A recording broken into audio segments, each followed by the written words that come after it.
Well, good afternoon, Crowley ISD. How is everyone doing today?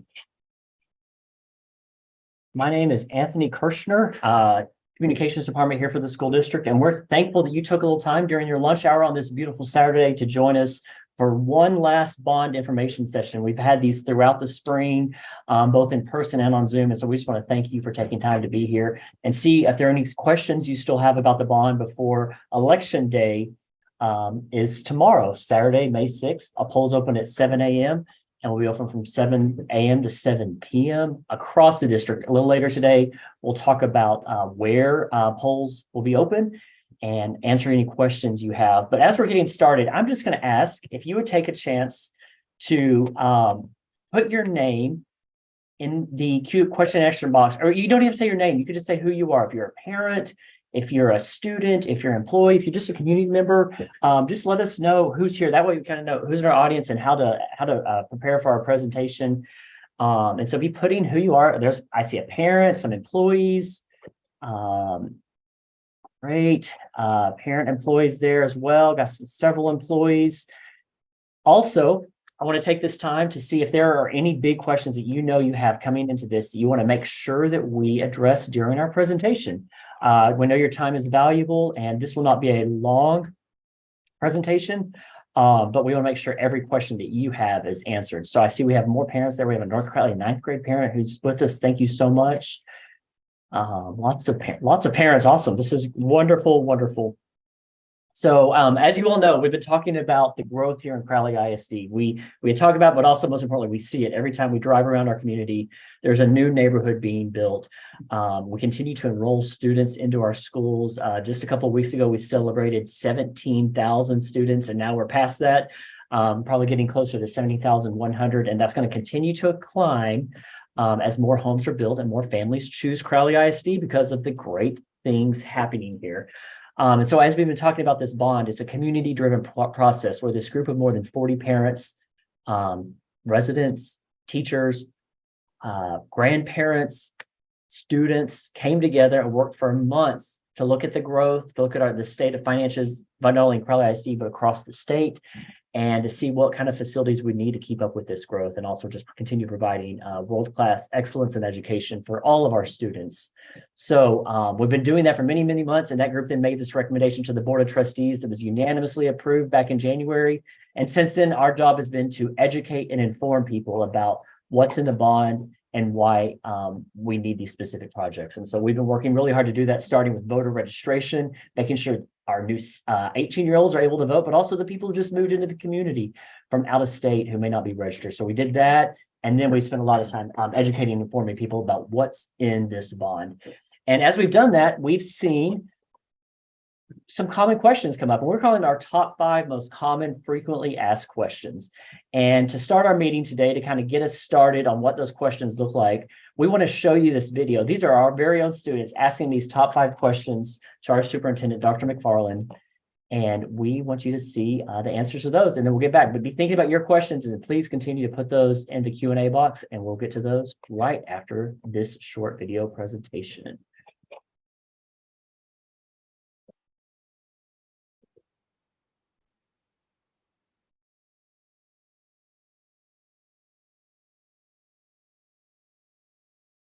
And here we go.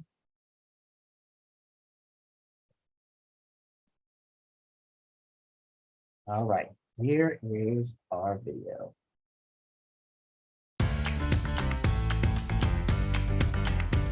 Hi, Dr. McFarland. My name is Amari, and I am a 4th grader in Meadow Creek Elementary School. And my question is, how will this bond proposal keep me safe? Thanks, Amari. Safety and security is always a top priority, and this bond will help us make enhancements at every single school in our district, including Meadow Creek. These enhancements will include things like making sure every playground in Crowley ISD has fencing, as well as implementing a high-tech system to ensure that all exterior doors remain locked, and installing the best cameras available to monitor what's going on in our schools. Awesome jobs, Amari. Let's hear our next question. Hi, Dr. McFarland. My name's Natalie. I'm a fourth grader at Sycamore Elementary. I heard the bond won't raise the tax rate, but how is that possible? Natalie, that's a question we get a lot. You know, voters often ask us, how can you not raise the tax rate when the bond election is over $1 billion? And the answer is simple. Our community is growing with new homes and new businesses, and that growth creates additional tax revenue for our school district. That means Crowley ISD will not have to raise the tax rate to pay for these projects. Now remember, we only control the tax rate, not the property values. And we've lowered the tax rate by 23. Sorry, y'all froze up a little here. Cents since 2018. I'm going to back that up just so we don't miss that. Remember, we only control the tax rate, not the property values. And we've lowered the tax rate by 23 cents since 2018. Now, when your parents go to vote, they may see language that is confusing on the ballot that says that this is a property tax increase. You know, we don't get a choice in that language. Every district is required by law to place this statement on the ballot. So let me say it one more time. If voters approve this bond, there will be a 0 tax rate increase. Hi, Dr. McFarland. I'm Rita Mullins. I'm a 7th grader here at HF Stevens. And my question is, what happens if we don't grow as fast as we think we will? Thanks, Dr. McFarland. Bye. That's an important question, Raina. The short answer is that we won't build new schools until we need them. We work closely with the demographer who tracks all new construction in our area to get regular updates on the number of new homes coming to Crowley ISD. And we have safeguards in place so that we won't build a new school until we need it. But let me tell you, the growth is here and we expect it to continue. In fact, Crowley ISD has the most new home buyers on the entire south side of the Dallas-Fort Worth Metroplex. Hi, Dr. McFarland. My name is Kalia White, and I'm a 3rd grader at J. Hargrave Elementary School. My question, why are there 3 different propositions on the ballot? Thanks, Dr. McFarland. Great question, Kalia. State law requires separate propositions when you propose certain kinds of facilities. We want to make sure that voters understand that while they see Proposition A, B, and C on the ballot, that they do not have to choose one of the 3 propositions. You can vote on all 3, and you can find the details of each proposition on our website. Thanks, Kalia. And what is our final question? Hi, Dr. McFarland. I'm Justin Lee, and I'm a 3rd grader from Jackie Carter Elementary. My question is, if we build new schools, is there going to be enough teachers? Thanks, Dr. McFarland. Thank you, Justin. That's another great question I know we've heard in our discussions with the community. So there is a national teacher shortage, but in Crowley ISD, we are doing everything we can to retain and recruit the very best teachers for our students. We know that teachers are the key to student success, and we've met a lot of teachers who want to be here in Crowley ISD. We know that we are a destination district because of our competitive salary and our benefits and the other career advancement opportunities. You know, we offer employee childcare and an employee health care clinic and professional development opportunities.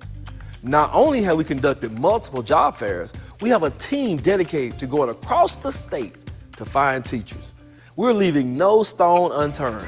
In fact, this bond proposal also helps us recruit and retain teachers who want to work in school buildings that are safe and not overcrowded. So Crowley ISD family, I hope this information helps as you make your decision on how to cast your ballot. There is one more opportunity to head to the polls, and that's 7 a.m. to 7 p.m. on Saturday, May 6th. So let's get out and vote. And as always, thank you for having Crowley Pride unified. All right, all right. Well, we are getting a lot of folks logging in to join us. I hope you enjoyed that video. Well, let's hear it for our students. They did a great job. Those were students from campuses across Crowley ISD. And it was just fun for us to get out to them because they've seen all the signs, they've heard about it. And so it's fun to involve them in this process because this bond directly impacts them. So thank you to those students. And as we said earlier, what we'd like for y'all now is to put any questions you have there in the question and answer box. We want to hear from you. We addressed those top 5 with the students. But what is it you want to know about or what may be confusing to you? Also, our superintendent, Dr. McFarland, you just saw in that video, he is joining us live as well right now. He's here to answer questions. And I know we have a couple of our school board members who are watching as well. So thank you, trustees, for your service and all you do for our schools. And just thank you for being on here to listen to the questions from our parents, community, and staff. Good afternoon, Dr. McFarland. We were able to watch that video and hear those five students from across the district share their questions. We think they did a great job. Oh, they were awesome. They were awesome. They were definitely media specialists in the making for sure. Yeah, definitely. Good morning to everybody, or good afternoon now to everyone. Definitely look forward to the dialogue. Awesome. Well, so just going through, we have more than 40 people on right now, and it's a great mix of parents taking time out of their lunch break. We also have some employees on and just community members. And, we've been sending out information every way we can imagine, both through mail and email and social media and call outs. And so there's a lot of information out there, but we wanted to just take this time to see what questions do you all still need answers. So please take a moment to type those up in the Q&A box. And also, if you'd like to, you can raise your hand and come off mute if you'd like to as well, and have that dialogue with Dr. McFarland. Dr. McFarland, as you've gone around to these different presentations, I know last night you were at Crowley City Council, you've been at campuses, group parent meetings, staff meetings. What does it seem like out there with you, the questions you're receiving and the excitement about the growth? Yeah, so I think, probably the most consistent feeling that I get, Kirsten, as I'm going to different places, is that people are genuinely concerned. People are interested in what's happening in our area. They see the neighborhoods, they see the dirt, they see the new businesses coming in. And also, I think most of them recognize the fact that we have to make some upgrades in order to make sure we're able to prepare our kids for the future. And then safety, safety is such a big issue. That's like number one on everyone's radar, and it is on ours as well. And so I think it's definitely been good to see the turnout. And I know that we know that there's normally a very large turnout on election day. And so we want to make sure that if parents and others, residents have not had a chance to vote, there's still time. But the clock is running. And so we want to make sure that they get out on Saturday. What I can tell you, Kirsten, is just looking right now, I know that the results of Saturday, whatever they are, it will be a clear mandate for what we need to do going forward. And so I'm excited about that. I definitely am excited about that. Absolutely. What about when you drive around? We started this meeting and we see the growth numbers on paper and things like that. Yeah. When we drive around, it's like every time we're in the car, we see something new. Even last night at the Crowley City Council meeting, they approved a plan for more than 200 new homes. Yeah, and yeah, for sure. And you see, not only do you see the land being cleared, but you see the large machinery moving the dirt. You see the wooden sticks with the orange flag up. And so you know that there are homes coming in that area. And so, our demographer, we work with a demographer, and the demographer can actually predict, based on research and statistics, the number of students that will come along with the growth. And so that's how we get really the information about what we need. And so with this group of stakeholders, we were able to share like data, like really clear information about the number of students that will likely end up in Crowley ISD school. And so that we use that number to then the community to put together this plan. And so I'm excited about the fact that this is a community-driven plan that's based on facts, it's based on trends, and that we have mechanisms within this plan to make sure that we're able to monitor and manage the ebbs and flows that naturally will occur with growth. Great. Well, hey, we do have a new question there in the box, and they are asking if we can discuss more specifically how security will be improved if this bond were to pass. Yeah, that's a great question. So I have a series of ways, and the first thing I want to say is like the board had the vision several years ago, first of all, to establish our own police department. And so what happens now is that we have our own officers. We have authority and flexibility to assign officers where we need them. However, we also still contract with Fort Worth PD for support, as well as with Tarrant County Sheriff's Office for support, and sometimes Crowley for support. So we have the ability to contract out. But as you know, when you have your own department, you're able to be very intentional about who you hire, and also very intentional about where they're placed and all that. In addition, what we know is that during the time that they hired us, they allowed us to create the police department, they also commissioned a very detailed safety audit. This was actually before Uvalde. So the board had the vision to make sure that we were as safe as possible, even before that. But now after that, what we have received is we received the results of that safety audit. And we are in the process of implementing some of those things, but quite frankly, the items that need to be improved as far as safety in that audit were much more expensive than what we were able to do with our current funds. So the bond will specifically address the following items. So one of the things is when we built all of our elementary schools, they were built as community schools, which means that we wanted the community to have open access to that schools, to the school, as well as to the playgrounds and to the fields around and all that. Well, what we know is now the times now will require us to be really make sure our kids are more secure, not only when they're in the building, but also when they're outside the building. And so we'll have basically, we have within this bond money for fencing. We'll be able to fence in all of our playgrounds in a way that will still be aesthetically pleasing, but it also will keep a level of security when students are on the playground. In addition, we know that in Uvalde, one of the tragedy occurred in part because a door was propped open. And so what we now have, or will have as a result of the bond, we'll have the ability to know when any door is propped open for longer than 5 seconds or so. We'll set the time on that. And so very similar to what you have at home for an alarm, you have these little white sensors on your windows or in some places on your doors. And so when there's a contact that's not made, then there'll be a sensor sent. Anytime a door is open for over X amount of seconds, then we'll be able to have a sensor sent to our police department. And again, we have 26 buildings. So if you can imagine the number of doors we have in the buildings, each one of those doors represents a potential point of failure. So we're trying to make sure that every door is secure and that that we give all of the security opportunities possible to make sure that we are proactive. In addition, we know that we have officers throughout the district, but we don't have officers on every campus. So as we look at upgrades, it could allow us to address, the physical personnel options with officers relative to safety and being able to address that creatively, if not through the budget, through the bond, through other ways. But having the funds to address safety is critical. Upgrading cameras. Film resistant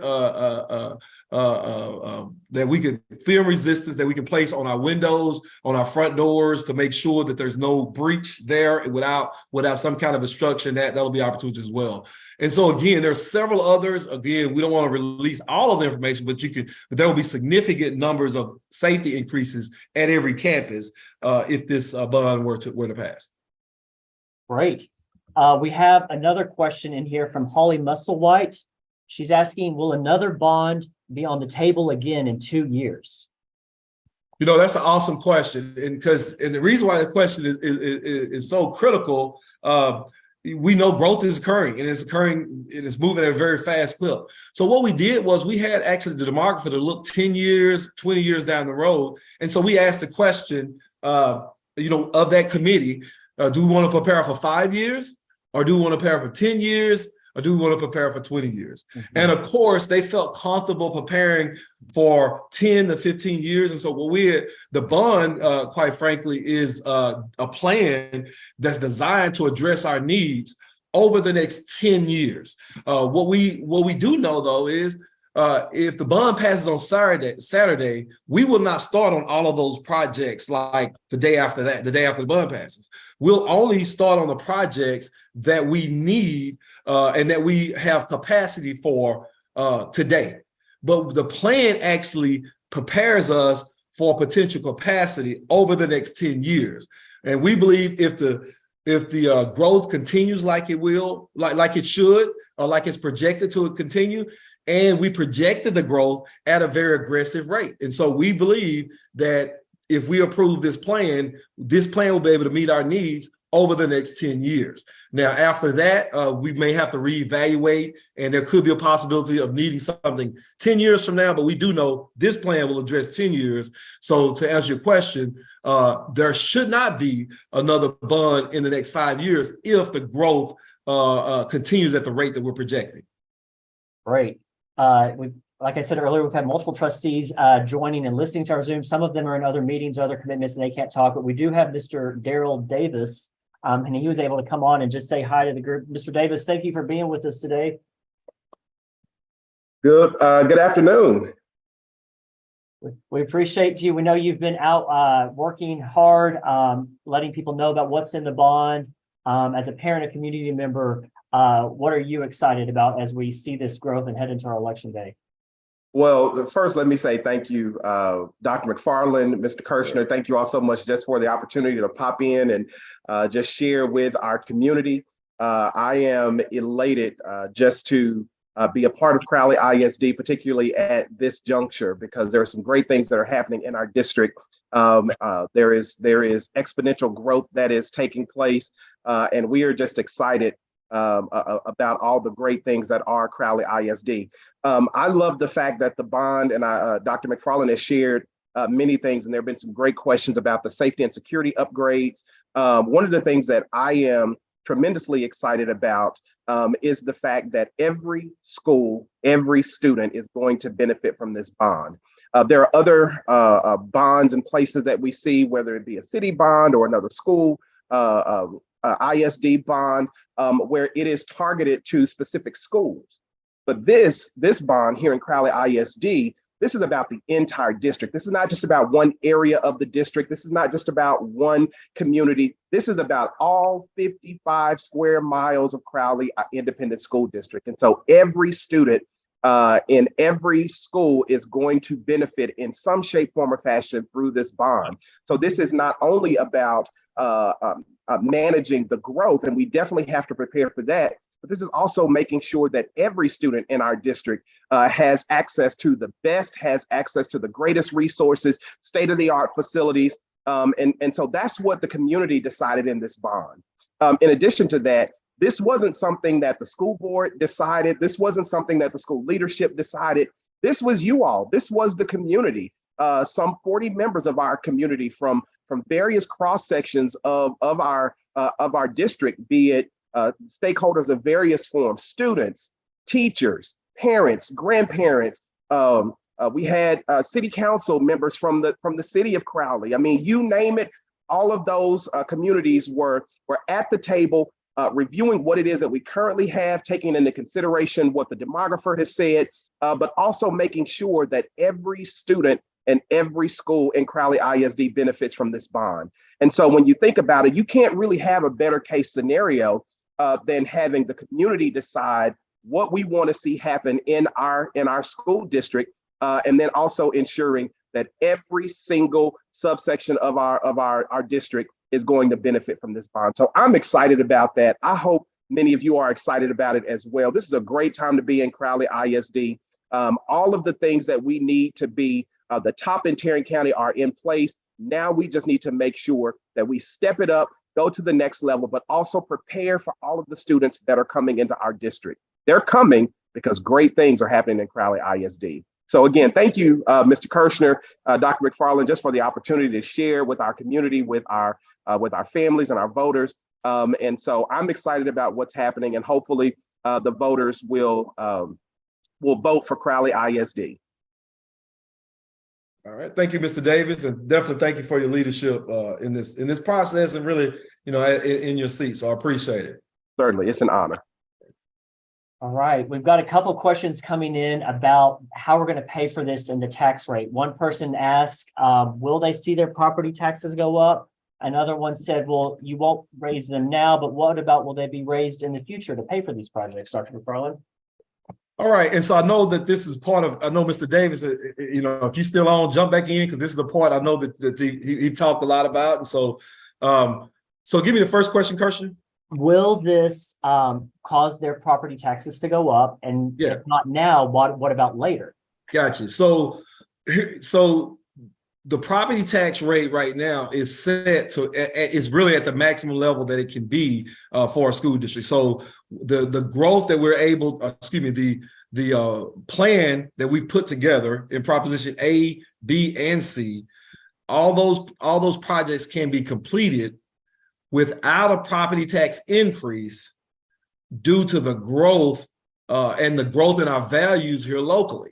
And so the growth and the businesses and all the values, as the property value goes up, that gives a district the capacity to be able to then go out and fund these bond projects at the current tax rate.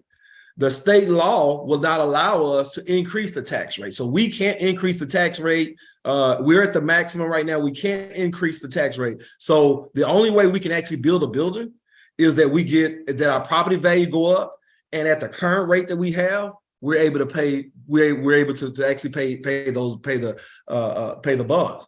And so it will not go up today, and it will not go up in the future based on the current state law. It's just the only way we get money is based upon the value.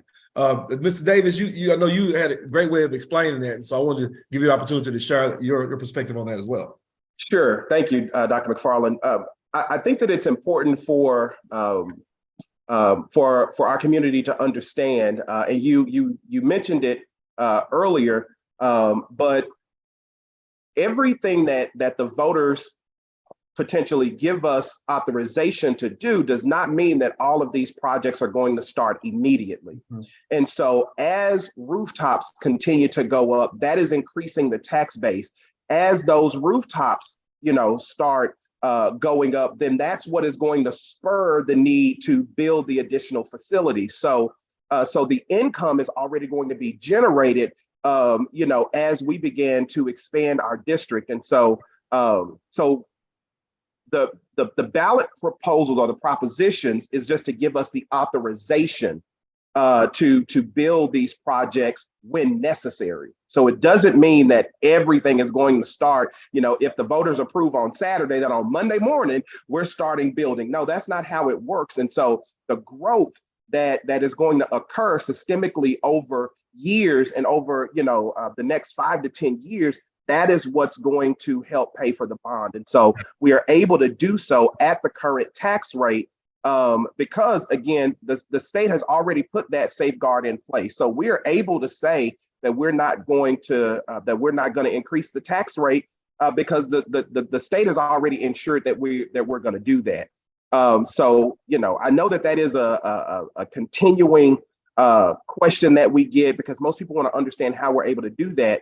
But I think that if you look at our district right now, who we are right now, as far as capacity, is not going to be the same in 5 years. And so as we grow, as more families move into the areas, as more homes and businesses come into our district, they are creating the revenue for us to be able to pay for bonds. But the construction and the expansion of our schools and everything, that's going to happen as a result of the growth that happens in the community. Absolutely. All right. Thank you, Mr. Davis. Yes, sir. We've got a couple of questions related to those propositions and kind of why they're separated. One of our students asked that question during the video.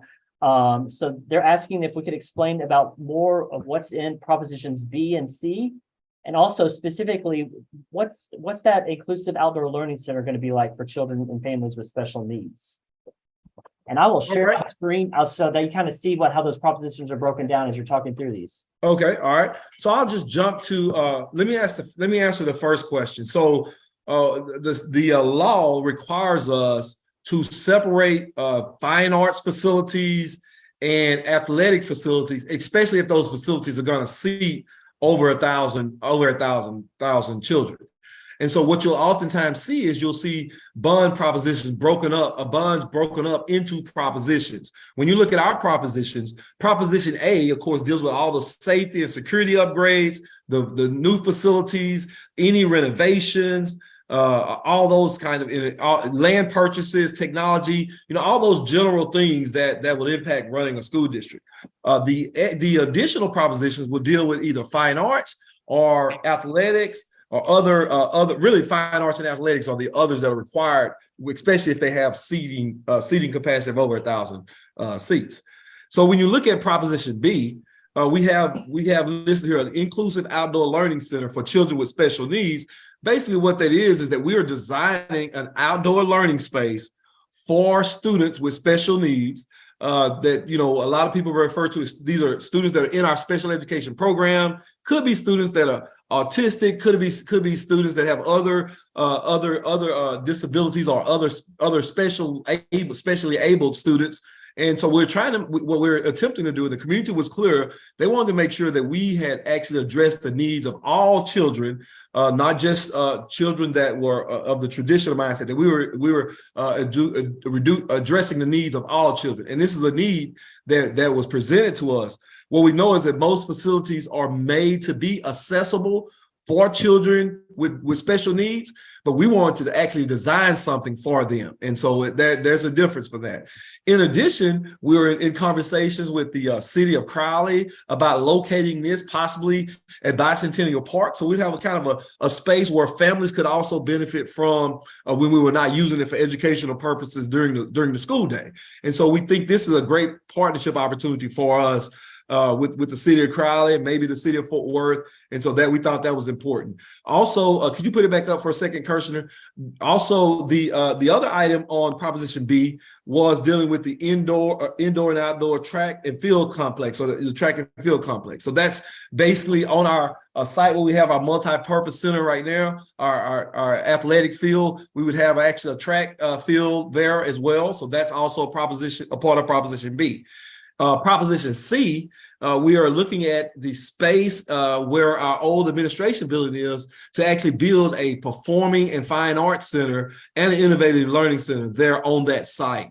What we know is that our fine arts numbers are really growing in a significant way. We have about a 60 to 70% increase in students who are participating in fine arts. And that's everything from theater, the drama, the choir, dance, band, orchestra, all those things. In orchestra is something we don't have, but we want to get. And so all these are things that we feel like, these are activities that we feel like our kids need to have the benefit of. And having this fine performing arts center will give us an opportunity to host those events here in Crowley ISD, and to partner with Tarrant County Community College to also have an innovative learning center where students could actually be going to class at that center during the day, receiving college credit for their activities, whether it's a P-Tech for fine arts or digital media. We're in a conversation right now with TCC to solidify that, but we felt like that was a need here in our district, and the community felt like that's a need that should be a part of this bond package. So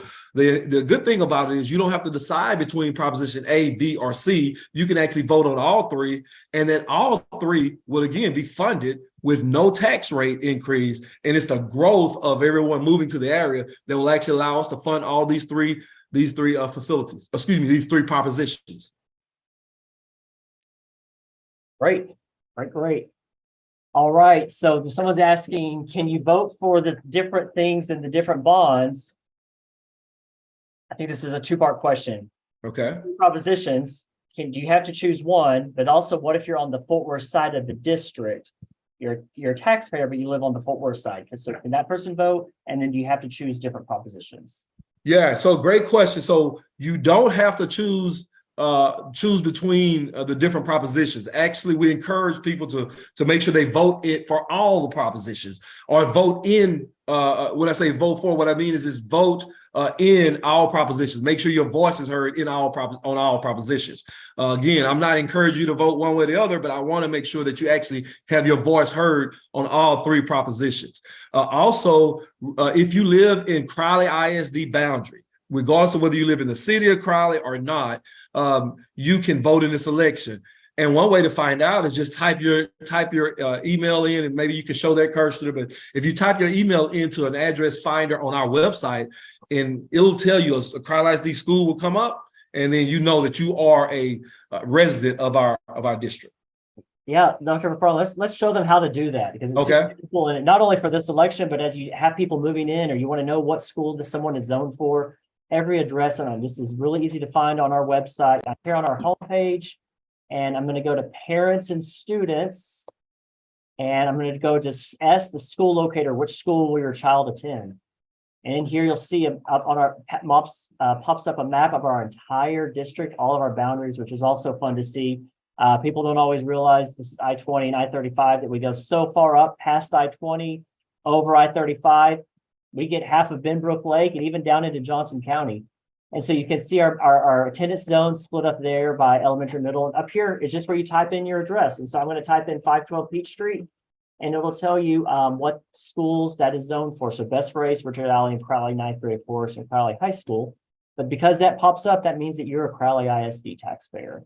So it's a great tool for anyone to find out if they are a taxpayer, but also what schools their child would attend. All right, let's get back to the questions. We got several more still coming in.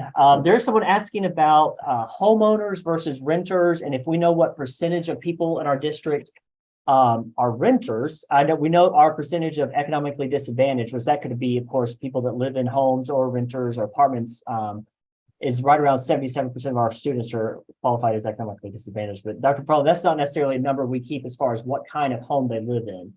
Yeah, that is, we don't get that level of detail because we don't know what that relationship is. What we know is the number of people who are homeowners, and then what the demographer does is they use a statistical formula to let us know the percent, what they call yield. So the number of students we can expect from a particular neighborhood or a particular multifamily unit.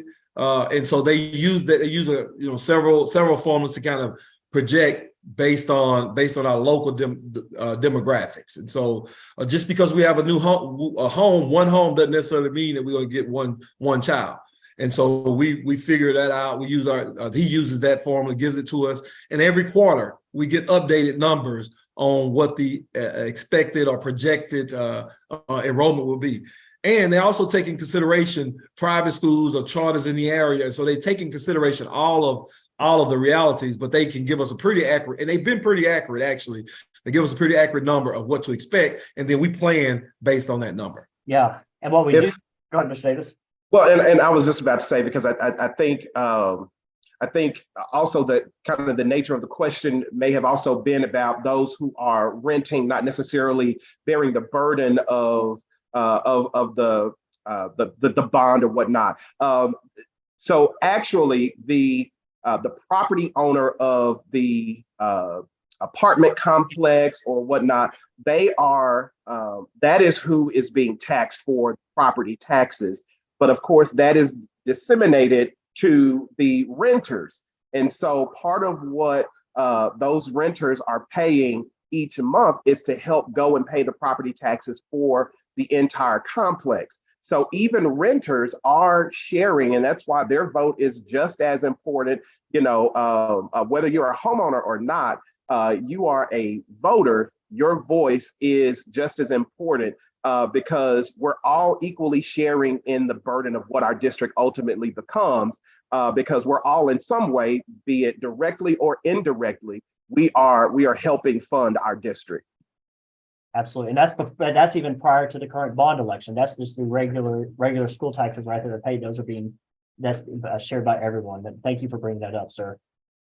So someone's asking about, this is written with the assumption that the bond passes, and after that passage, how will the district continue to keep everyone informed on the progress of the different projects?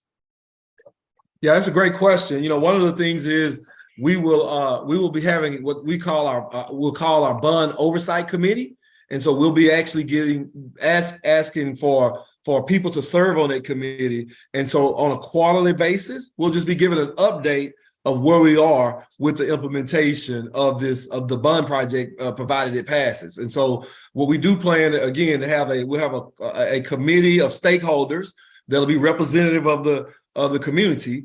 And every quarter you'll hear from us. You'll also be receiving information probably through our social media about where we are with the bond. And really we want to keep you informed and engaged, because we recognize that it's about trust. And so we definitely plan to do that. Thank you, sir. Another question about if this will help increase our teacher pay so that more of them be willing to stay here working in Crowley ISD, and then not only for teachers, but also paraprofessionals, especially those in our special needs classrooms. And so could you talk about how bond funds are used and what kind of projects they're used on, and how we use other funds to pay for our teachers and other salaries? Yeah, so it's just that, like, bond funds are really for capital improvement. However, what we know is that if we have the funds to make capital improvements through bond funding, then that frees up other local funding for us to be able to address teacher salary, working conditions, and other related items. We are actually in the process right now, and I know Mr. Davis is a part of the committee, and several others are part of the committee, but we're in the process right now of really looking at our teacher compensation across the board, and our para compensation. We know that we have to address that, so we're looking at all of those items right now, and we definitely we plan to be making some recommendations, even regardless of what happens with the bond. We can't use bond fund for teacher raises, but having the funds for buildings allows us flexibility to actually address teacher compensation through our local budgets. Yeah, and I would just say, we are committed to our stakeholders, particularly our teachers and our staff. So we are by all means looking for every single way that we can ensure that they are properly compensated for their service to the district and whatnot. But the bond doesn't necessarily have a direct impact on that, just because, to Dr. McFarland's point, the bond is about capital, raising capital for improvements and things of that nature. But I can tell you that we are committed to our teachers and staff. And so we certainly are leaning on Dr. McFarland and his team to make those recommendations to us, so that we can definitely keep some of the best and the brightest educators right here in Crowley ISD. And like y'all said, those have been topics at multiple board meetings here recently, and they'll continue to be as we go into budgeting season and plan for next year. So I encourage everyone who's watching now to continue to watch our board meetings. You can do that online. Of course, come in person and just see the great work and conversations that's being happened at this level. I'm so happy to have everyone on here, but I really want to give a shout out to the questions Ms. Greer just put in. Because Dr. McFarland, Mr. Davis, listen to this. Her opening statement says, "I'm here just so that I can make an informed decision when I'm going to vote." And that's why we're doing this. So Ms. Greer, thank you for that. Absolutely. And her first question is, based on the current state law, with the taxes being capped at the max, the 50 cent that you talked about, Dr. McFarland, what protects us if or when those laws change, or if or when the ceiling is raised? So thank you, Ms. Greer, again for that question. Currently, what we're saying is that if the tax rate remains at this level, we will be able to pay for the entire amount of the bond. With this package, we recognize that over time, there's cost escalation and inflation and all that. So we have actually prepared a package that will account for any variation in that. So there would be no need for us to raise the taxes for this project, for the projects listed here, because the way the financing is set up, it's already taken care of with the current growth that is anticipated. Now, here's the thing, just to draw your attention, let's go back to 2007 and even 2002. So there were bonds that were passed back during that time, and they did not have the capacity to actually issue those bonds. They were approved to be able to issue the bonds, but they had the authorization, but they didn't have the capacity. And so basically what that means is the community gives the district permission to actually go forward and issue the bonds when there is a need. However, if the district does not have to issue those bonds if there is no need, but if there's a need to issue the bonds, then we can issue the bonds. And based on all the financial information we have right now, we could afford everything that's in this package without having any tax rate increase, regardless of when it occurs. So there will be no need for us to raise the taxes, even if the law changed, which is highly unlikely. But even if the law did change, we would not need to raise the tax rate, because we already have what we need in order to pass this, to pay for this bond. And just to the point that Dr. McFarland just made, as it pertains to the likelihood of the state rescinding that cap, right now, property tax relief, because things in Texas, all over our state, are appreciating at rapid rates, and so Not only are we here in the district, concerned about, the tax rate, it's all the way up to the state legislature. And so the likelihood of that changing is slim, but there is the potential for that to happen. However, in Crowley ISD, we are so committed to property tax relief that in addition to the rate that we've reduced over the last 5 years by, I believe it's 26 cents, 23 cents. Okay, I'm sorry, 23 cents, please forgive me. But we've done that over the last 5 years. We still give an additional 10% homestead exemption in Crowley ISD. We are one of the few in Tarrant County that actually offer that. And of those that do, we are at the highest level. We are at 10%. We give a 10% homestead exemption over and above what you already receive. And so again, that just speaks to the commitment that our district, our school board, and superintendent have had for a long time. That's been a standing thing in Crowley ISD for some time. And so that just speaks to the fact that we are doing all that we can to ensure that we enhance our district, that we prepare for the growth, but that we are also doing what's in the best interest of our homeowners and our families. All right, Ms. Greer had a couple more questions. I just, again, asking them a little bit more detail about that timeline as to when these projects will take place. You mentioned if the bond passes, not all of this starts day one. This was a long year plan. And so Dr. McFarland will talk through again about how that looks and what our plan would be based on what kind of growth is coming.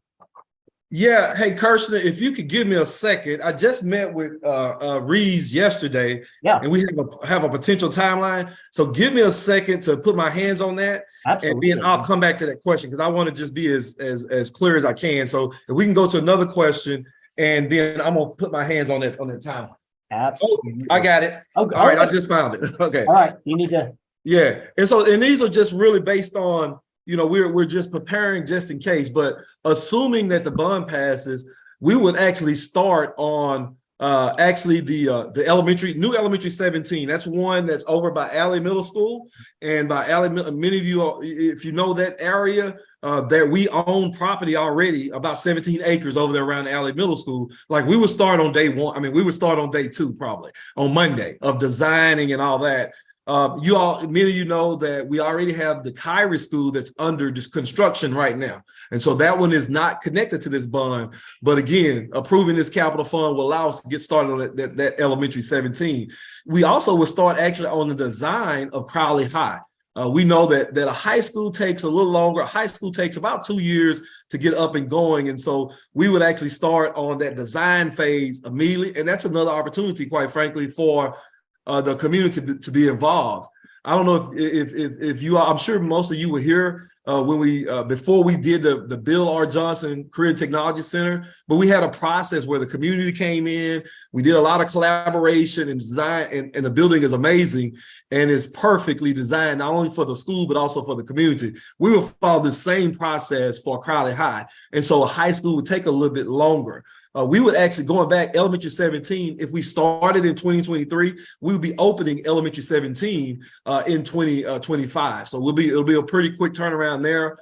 We also, while we're designing the elementary schools, if we can use what's called prototypes, we could actually have some economies of scale and really efficiency purposes. We could actually begin to prepare elementary 18 as well. Now, elementary 18 is actually over by Tarleton, across the Chisholm Trail. And so we would be designing both 17 and 18 with the idea that we could use a prototype will help us with efficiencies there. We'd also will start renovations at North Crowley 9th and North Crowley High School to make sure that we're preparing for the additions and the space.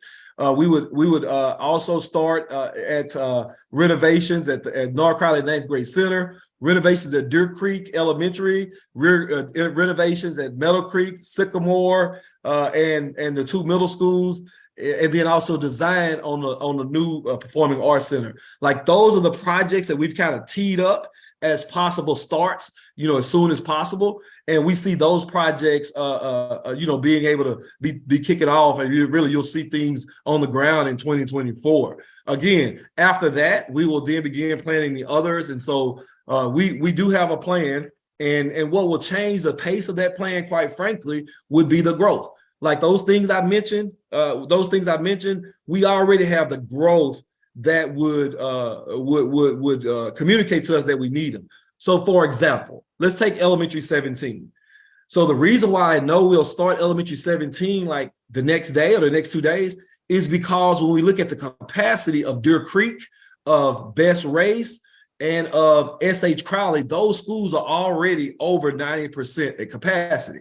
So then we know we need those schools over there, and we know we have children.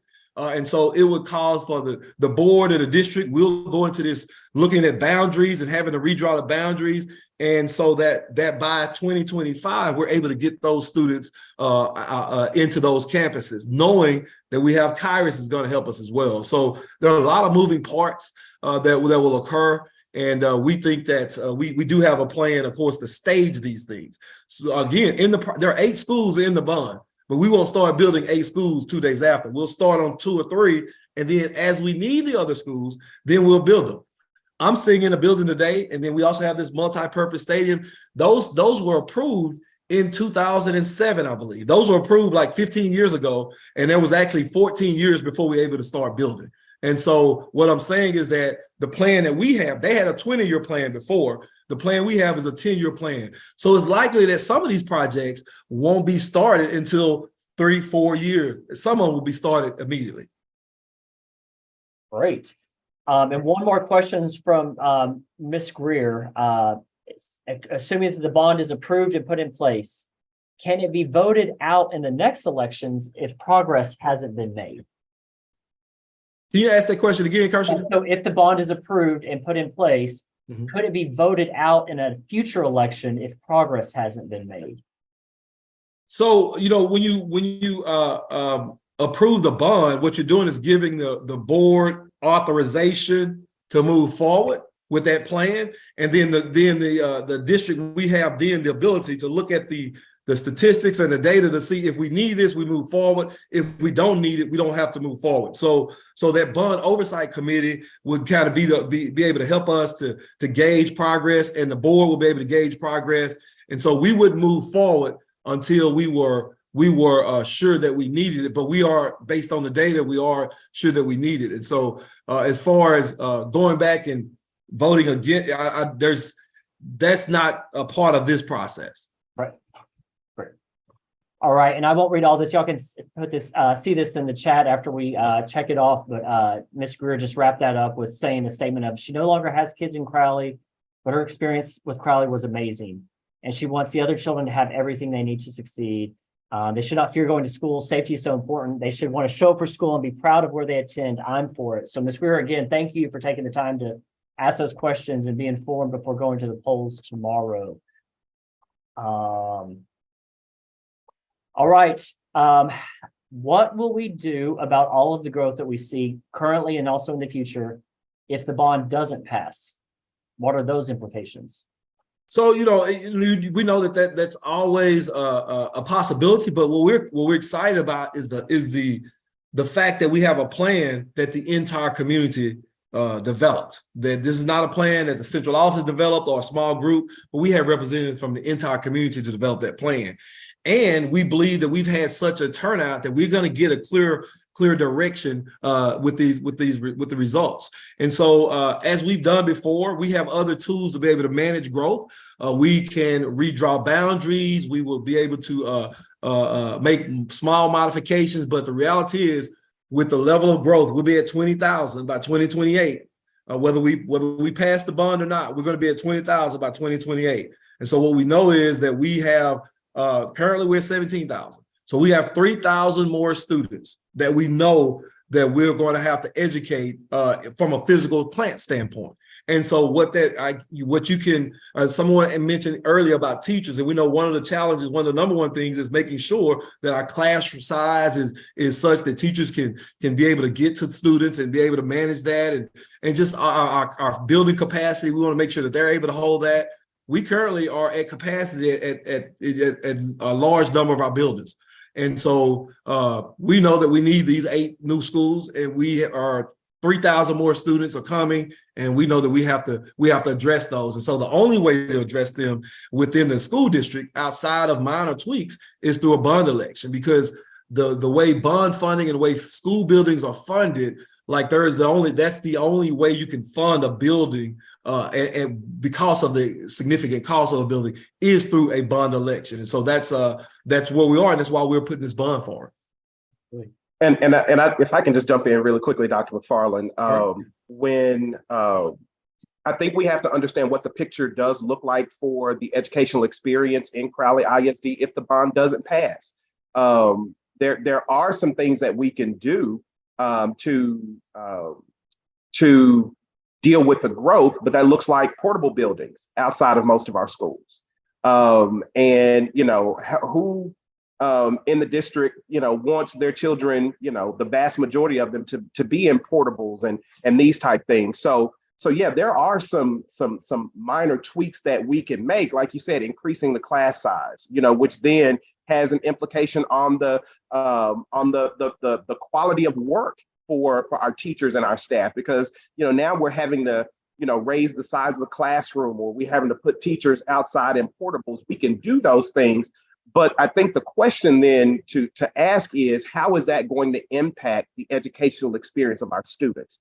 And so this bond proposal gives us the opportunity to ensure that every student in every school in Crowley ISD is given the best possible opportunity to reach their potential. And so that's what it's about. We really are at the mercy of the community to make this happen. And so I'm hoping personally, as a parent of school-age children, as a resident of Crowley ISD, I'm really hoping that the community votes for our children and votes for quality education in Crowley ISD. Thank you, sir. And Dr. McFarland, you talked about that timeline that included some existing facilities. These weren't all new schools or new projects. Some of these were improving existing facilities. So this person's asking, how do we decide when to start those projects that are going to impact existing facilities? And also another question I know we've heard a lot about in the community, especially that Crowley High School project. As construction is going on at existing schools and properties, how do we ensure that students are safe? So the timeline of when we decide, and how do we make sure students are safe? All right, so good question. And I'll try to answer each one, Kirsten, so just definitely stop me if I don't get them. So the first question was, like, how do we decide which project to start first? And then how do we stage it, I believe. Yeah. So what we do is we just look at the data. We see where the most glaring need is. And so as we've done our study, what we know is that the growth, we know where the growth is occurring. So we know where the growth is, and we know where the growth is occurring. And so what we know is that at Deer Creek, Best Race, Sioux Crouch, Deer Creek, Best Race, SH, and we know that the community around Alley is already in place. We already have children there. We're already busing children from that community. We already own property in that community. So it just makes sense for us to start there, because we know there's a need today. Like today, there's a need right now. And so we also know that June Davis is pretty close to capacity. And we know growth is occurring at the June Davis boundaries. And so we know that we need a school facility that can, for lack of a better word, that can release some pressure in that boundary. And so we're in the process of having conversations to purchase land out by Tarleton, and then that will be elementary 18. We also know that over the next 3 to 4 years, we'll have actually the next 2 to 3 years, as our numbers from the elementary continue to increase and they move up, then our middle schools will be getting the capacity. By that time, we know that on the Sewell track, they're in the middle of our community, of our district, down past Summer Creek, past BRJ. In that area, you'll see a lot of neighborhoods that are being plotted right now. Homes are not constructed yet, but we think in 18 months that they will be. And we own about 55 acres there, which is enough for an elementary school and a middle school. So we know that middle school will need a middle school in that area. But we also know that when we look at Crowley High today, that from an age standpoint and also from a facility standpoint, we know that we need a new Crowley High. and we have enough property behind Crowley High to get started right now. And so we know that it also takes us 2 years, really, of 18 months to 2 years for a high school.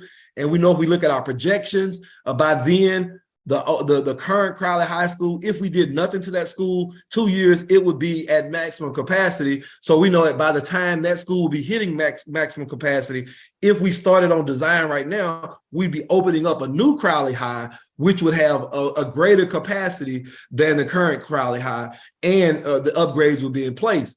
We also know that at North Crowley, we have about 2,800 students there, and they're growing. And so we know we need to make some renovations like today to make sure we make it more accessible and all that. And so we would start on expanding the North Crowley 9th, and others. And so we look at growth and we look at current needs. We look at current needs and then future needs. And then we look at construction timelines. And then we use those things to kind of prioritize what we need to do first. That makes sense. And also we work with contractors and architects and firms that do this with schools. And so, you know, a lot of these improvements are going to be happening while students are around campus. And so they have safeguards in place, right, to make sure that the projects are kept separate and students are kept away from those, and all those safeguards are in place. And so this is a common thing in growth districts that are growing quickly to have bonds passed. And so those safeguards and processes will be in place. And if I can just interject real quick, also, again, this speaks to the power of community, because one of the things that the community members who worked on this facility planning committee, one of the things that they did was they went around to the schools in the district and they evaluated, you know, some of the things that needed to be done. Understand that there were a lot of things that we could do in the district, but community said, this is what we feel like needs to be done.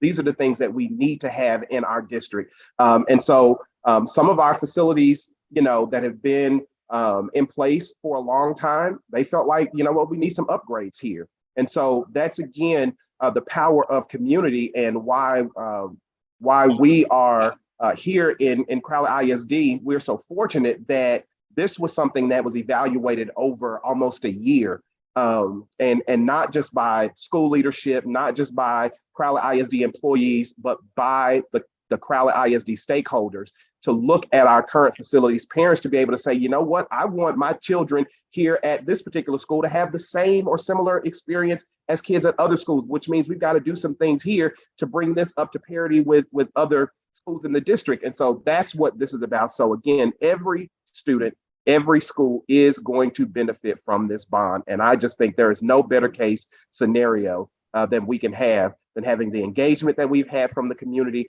having the vision from the community, and having those stakeholders at the table. Absolutely. That was the final question in there, but we want to make sure, it was in the video, but we'll make sure we point it out again, the times and the locations for election day tomorrow. So I'm going to pop this on my screen. This is on our website and social media. You can see there are even more places to vote than there were during early voting. Those three up at the top in that blue section are for anyone in Tarrant County or Johnson County. You do not have to just go to one place or one place only that you're assigned to in your neighborhood. You can go to any of the places on this screen. All the other ones, 4, 5, 6, and 7 are for Tarrant County voters.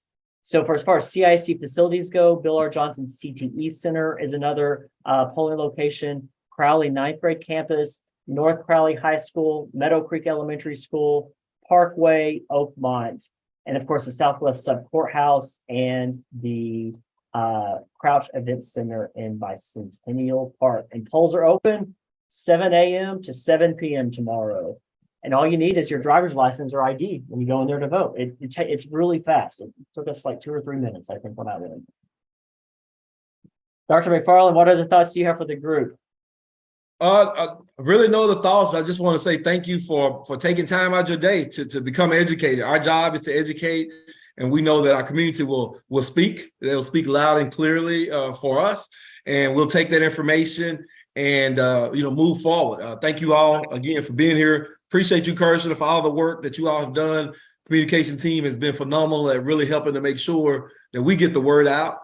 They've done everything that I can think of that could be done. And so at this point, it just really will come down to people going to the polls and voting their conscience. And then once we do that, we will celebrate the fact that we've heard from our community and we'll go forward. But again, thank you. Thank you to Mr. Davis. And then also, I believe Board President Mayfield is on and board member Stevenson and maybe others on. But thank all of you, board, for the service that you've given, and thank you, community, for being here. We did. I know we're wrapping up. It's a little after 1, but we did get another question come out. I want to make sure we can address about just can bond money be used for equipment like desks and supplies for classrooms, and then also about students who come from out of district and with the capacity issues. How we're talking about that. That's been an important one. Yeah, that those are 2 great questions. So bond funds can be used for what's called furniture. Facilities and equipment, FF&E is what we call it, and in some cases we will be using it for at several of the middle schools, really to kind of upgrade the facilities, upgrade the furniture, upgrade the equipment that teachers use, and those kind of things. And so yes, absolutely, it can be used for some of those things.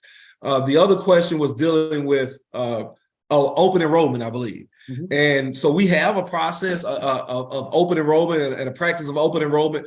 But quite frankly, we around October of this year, we actually kind of begin to limit the open enrollment just because we know that we have more people moving in this area.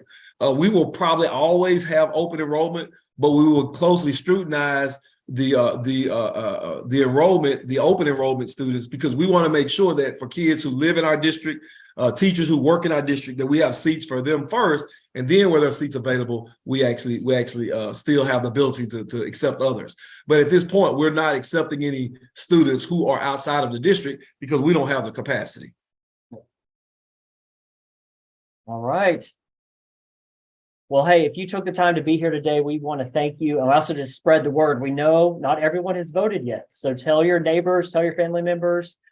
We have lots of information on our website with videos and graphics and flyers. And if they have questions, send them our way. Like if they weren't able to join us, we want to get those questions out there. We'll post this video, whole thing, the Zoom, on our website too. They can watch. But just we want to get as much information out to as many people as we can. So we want to thank you for helping us do that. Absolutely. And if anybody has other questions that you have, maybe you get off and you have a question, go to our website, drop that information in. And if you want us to contact you, leave your phone number and we will be calling you back. We'll be available. We're available all day today, all day tomorrow for any kind of clarifying question. So definitely, if you send us a question, if you leave your number, we will call you back. We want you to be engaged and informed. Absolutely. Well, thanks again, Dr. McFarland. Thank you for the time, and Trustee Davis appreciates your leadership so much. All right. Have a great evening. Y'all go enjoy this sunshine. Thank you. All right.